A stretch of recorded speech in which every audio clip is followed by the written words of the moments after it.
Évangile de Jésus-Christ selon saint Matthieu, chapitre 5. Voyant les foules, Jésus gravit la montagne. Il s'assit, et ses disciples s'approchèrent de lui. Alors, ouvrant la bouche, il les enseignait. Il disait: Heureux les pauvres de cœur, car le royaume des cieux est à eux. Heureux ceux qui pleurent, car ils seront consolés. Heureux les doux, car ils recevront la terre en héritage. Heureux ceux qui ont faim et soif de la justice, car ils seront rassasiés. Heureux les miséricordieux, car ils obtiendront miséricorde. Heureux les cœurs purs, car ils verront Dieu. Heureux les artisans de paix, car ils seront appelés fils de Dieu. Heureux ceux qui sont persécutés pour la justice, car le royaume des cieux est à eux.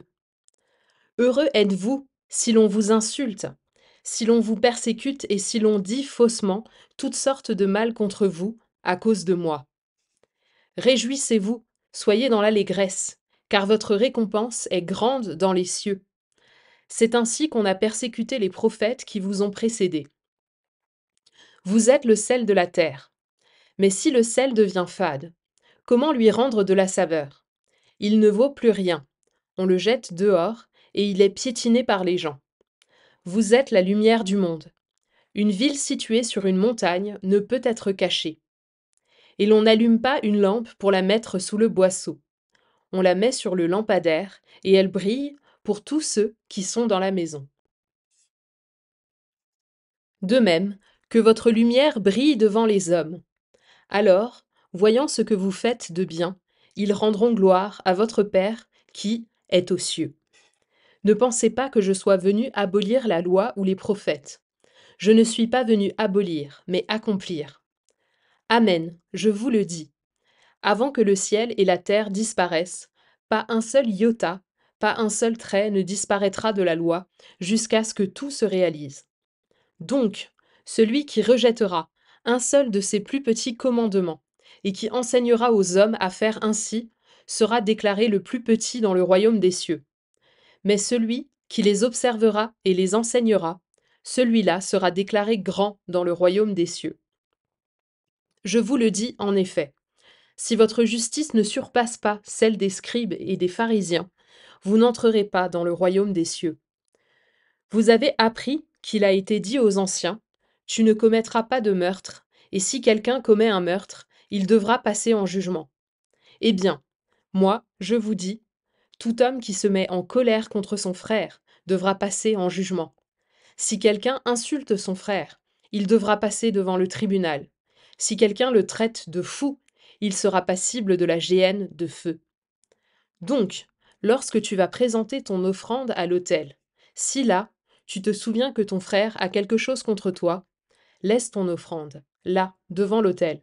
Va d'abord te réconcilier avec ton frère, et ensuite viens présenter ton offrande. Mets-toi vite d'accord avec ton adversaire, pendant que tu es en chemin avec lui, pour éviter que ton adversaire ne te livre au juge, le juge aux gardes, et qu'on ne te jette en prison. Amen, je te le dis, tu n'en sortiras pas avant d'avoir payé jusqu'au dernier sou. Vous avez appris qu'il a été dit, tu ne commettras pas d'adultère. Eh bien, moi, je vous dis, tout homme qui regarde une femme avec convoitise a déjà commis l'adultère avec elle dans son cœur. Si ton œil droit entraîne ta chute, arrache-le et jette-le loin de toi, car mieux vaut pour toi perdre un de tes membres que d'avoir ton corps tout entier jeté dans la géhenne. Et si ta main droite entraîne ta chute, coupe-la et jette-la loin de toi, car mieux vaut pour toi perdre un de tes membres que d'avoir ton cœur tout entier qui s'en aille dans la géhenne. Il a été dit également, si quelqu'un renvoie sa femme, qu'il lui donne un acte de répudiation. Eh bien, moi, je vous dis, tout homme qui renvoie sa femme, sauf en cas d'union illégitime, la pousse à l'adultère. Et si quelqu'un épouse une femme renvoyée, il est adultère. Vous avez encore appris qu'il a été dit aux anciens, tu ne manqueras pas à tes serments, mais tu t'acquitteras de tes serments envers le Seigneur.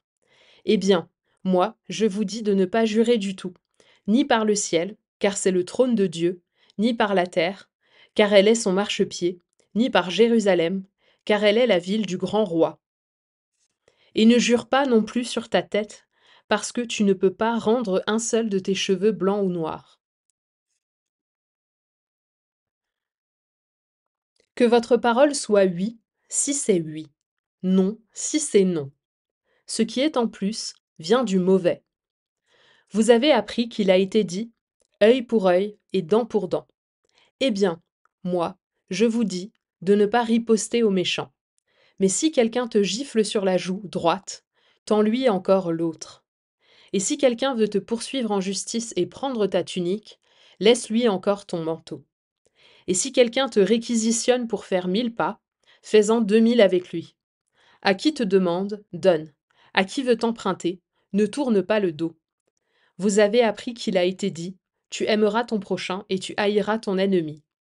Eh bien, moi je vous dis, aimez vos ennemis et priez pour ceux qui vous persécutent, afin d'être vraiment les fils de votre Père qui est aux cieux. Car il fait lever son soleil sur les méchants et sur les bons, il fait tomber la pluie sur les justes et sur les injustes. En effet, si vous aimez ceux qui vous aiment, quelle récompense méritez-vous? Les publicains eux-mêmes n'en font-ils pas autant? Et si vous ne saluez que vos frères, que faites-vous d'extraordinaire?